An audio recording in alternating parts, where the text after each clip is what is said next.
Shalom, que a paz que excede todo entendimento esteja no seu coração.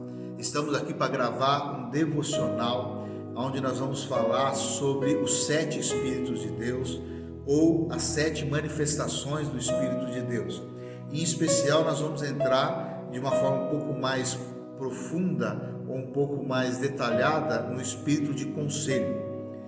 Para começar o devocional, eu gostaria de ler Isaías, capítulo de número 11, o versículo de número 2. E aí, se você quiser acompanhar comigo, lendo aí na sua Bíblia, você pode estar acompanhando, que diz assim: E repousará sobre ele o Espírito do Senhor, o Espírito de sabedoria e de entendimento, o Espírito de conselho e de fortaleza, o Espírito de conhecimento e de temor do Senhor. Essa leitura que eu fiz, ela está na versão Almeida, revista e corrigida. E aí eu gostaria de ler em mais 2 versões para que a gente possa se aprofundar nesse devocional um pouco mais. Na versão King James atualizada, diz assim: O Espírito de Yahvé, o Senhor, repousará sobre ele, o Espírito que dá sabedoria e entendimento, o Espírito que traz conselho e poder, o Espírito que proporciona o verdadeiro saber, o amor e o temor do Senhor. E ainda uma outra versão, na versão NVI, diz assim: O Espírito do Senhor repousará sobre ele, o Espírito que dá sabedoria e entendimento, o Espírito que traz conselho e poder, o Espírito que dá conhecimento e temor do Senhor. Eu destaquei algumas traduções da Bíblia, para o português, entre elas a King James atualizada, Almeida, revista e corrigida, e NVI, para que a gente possa se aprofundar um pouco aqui nesse devocional, tá? Em ambas as traduções, nós vemos a manifestação dos 7 Espíritos de Deus, ou as 7 manifestações do Espírito, tá? Isaías, ele está falando ali, inspirado pelo Espírito Santo, através do Espírito Santo, ele está falando sobre o Messias, sobre Yeshua HaMashiach, sobre Jesus Cristo, nosso Senhor e Salvador. E ele começa a descrever sobre Jesus, falando de um renovo. Ele começa a descrever de Jesus falando sobre um renovo que séculos mais tarde ele viria a brotar, e esse renovo repousaria, e realmente repousa sobre ele, o Espírito de Yahvé, o Senhor. O renovo, ele se refere a algo novo, ele diz a algo que surgiria, no futuro, e sobre esse renovo, sobre o Filho de Davi, a plenitude do Espírito Santo estaria sobre ele. Eu particularmente gosto de pensar nesse texto não através do prisma, do olhar de 7 Espíritos de Deus, mas sim de 7 manifestações do Espírito de Deus. O número 7, ele indica a perfeição, ele indica a manifestação completa do Espírito Santo. Tanto que, quando nós olhamos a menorá, e atrás de nós aqui tem uma menorá que ela está acesa, nós vemos ali que existem 7 lâmpadas. Cada lâmpada dessa representa uma manifestação do Espírito ou um Espírito, e depende de como você tiver o seu entendimento, Não quero me ater ao seu entendimento, apenas eu quero repassar que no meu entendimento não são 7 Espíritos, mas é o mesmo Espírito que se manifesta de forma completa, que tem a sua plenitude em 7 manifestações diferentes. Então, quando nós olhamos a imagem da menorá, nós vemos que são 7 lâmpadas, mas todas estão presas à única haste. Ou seja, as 7 lâmpadas estão, de alguma forma, ligadas a uma única haste. E nós vemos que cada haste dessa, ela acaba se completando uma com a outra, tem aqui, quando tem um estudo, que nós vamos postar aqui na Escola de Fundamentos, nós vemos que nessa imagem, nós temos aí a haste do conselho, que é o que nós vamos tratar hoje, ela está ligada com o fortalecimento, com a fortaleza do Senhor. Então eu gosto de pensar, eu gosto de meditar, no prisma que esse texto ele trata das 7 manifestações do Espírito. Falando especificamente sobre o conselho, né, ou a manifestação do Espírito do conselho, nós vemos que o conselho ele é uma das principais características de Jesus. Nós vemos que o conselho ele não a principal, né, mas uma das principais características de Jesus. Em Isaías 9, quando Isaías está falando também de Jesus, né, ali no versículo 6, ele diz o seguinte, porque um menino nos nasceu, um filho se nos deu, o principado está sobre os seus ombros, e o seu nome será Maravilhoso Conselheiro, Deus Forte, Pai da Eternidade e Príncipe da Paz. Então, entre as características que Isaías fala do menino, né, que é Jesus Cristo, que nasceria, né, que Isaías está séculos antes, né, de Jesus nascer, ele fala que sobre ele, né, repousa todo o governo, todo o poder, e ele será conhecido como Maravilhoso Conselheiro. Então Jesus, ele não é apenas um bom conselheiro, ele é o Maravilhoso Conselheiro. E quando nós falamos em conselho, conselho pode ser o sinônimo de formular boas conclusões, né?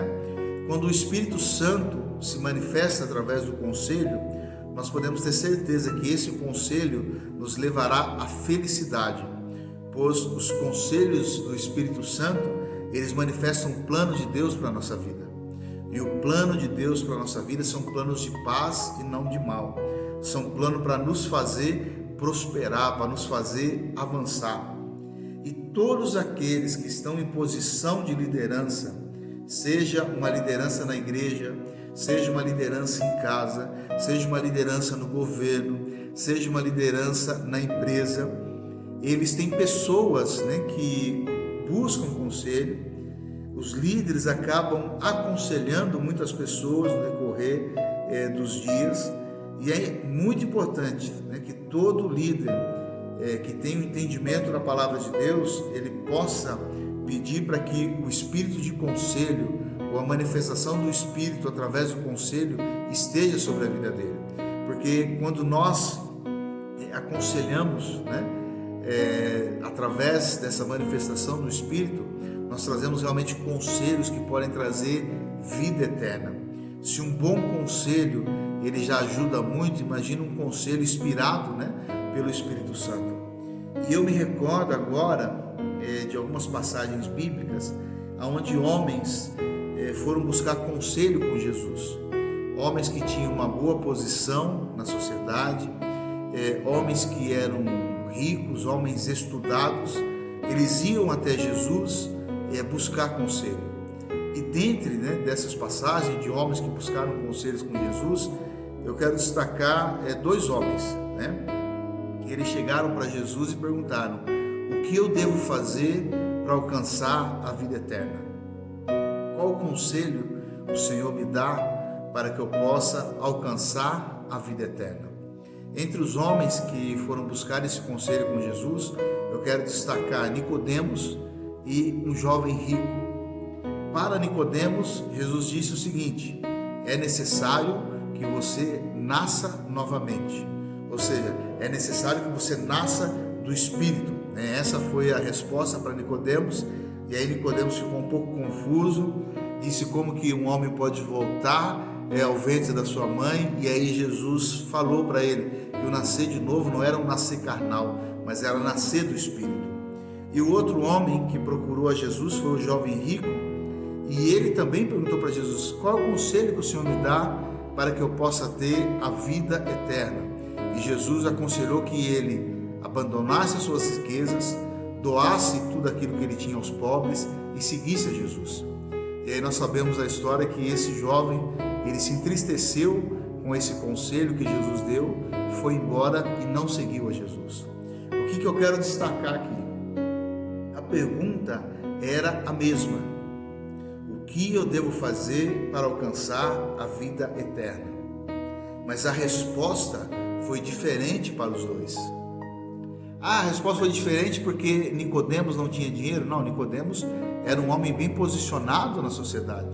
Nicodemos era um homem que tinha posse, mas a resposta para Nicodemos foi uma e a resposta para o jovem rico foi outra. Por quê? Porque Jesus, quando ele fala com Nicodemos, com um jovem rico, ele está ali operando na plenitude do Espírito, e a manifestação do conselho, a manifestação do Espírito de conselho está sobre Jesus. E aí Jesus ele dá uma resposta de acordo com a pessoa e de acordo com a situação. O que eu quero que você entenda? Que uma pessoa, quando ela age sobre o Espírito de conselho, ou ela age através do conselho que é dado do Espírito Santo, ela não vai ter a mesma resposta para a mesma pergunta, né? Ou não serão as mesmas respostas para as mesmas perguntas. Você ter a mesma resposta para a mesma pergunta é algo muito mecânico, é algo que tem a ver apenas com conhecimento, mas não tem a ver com conselho.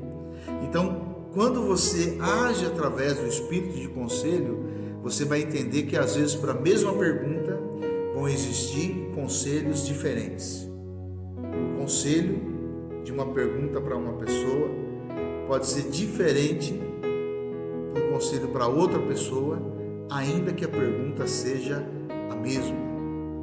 Então, que você possa entender que agir através do Espírito de conselho não se trata de ter a mesma resposta para as mesmas perguntas, mas sim se trata de ter a resposta certa para a pessoa e para aquele momento que a pessoa está vivendo. Quando nós lemos ali Provérbios capítulo 15, versículo 22, está escrito o seguinte: onde não existe conselho, fracassam os bons planos, mas com a cooperação de muitos conselheiros há grande êxito. Eu vou ler novamente aqui, Provérbios 15, 22. Onde não existe conselho, fracassam os bons planos, mas com a cooperação de muitos conselheiros há grande êxito. E aqui, para a gente fechar esse devocional, e que esteja guardado no seu interior, que você possa inclusive anotar isso: se na multidão de conselheiros há grande êxito, então o que não haverá na manifestação do Espírito de conselho sobre a tua vida? Ou seja, se com muitos conselheiros há êxito nos planos, com a manifestação do Espírito de conselho, maior ainda será o nosso êxito em tudo aquilo que fizermos, em tudo aquilo que nós venhamos a aconselhar a outras pessoas. Que você possa buscar a manifestação do Espírito de Deus, as 7 manifestações do Espírito de Deus sobre a sua vida, e que a manifestação do conselho seja algo frequente e latente na sua vida. Um forte abraço, Deus abençoe e até a próxima.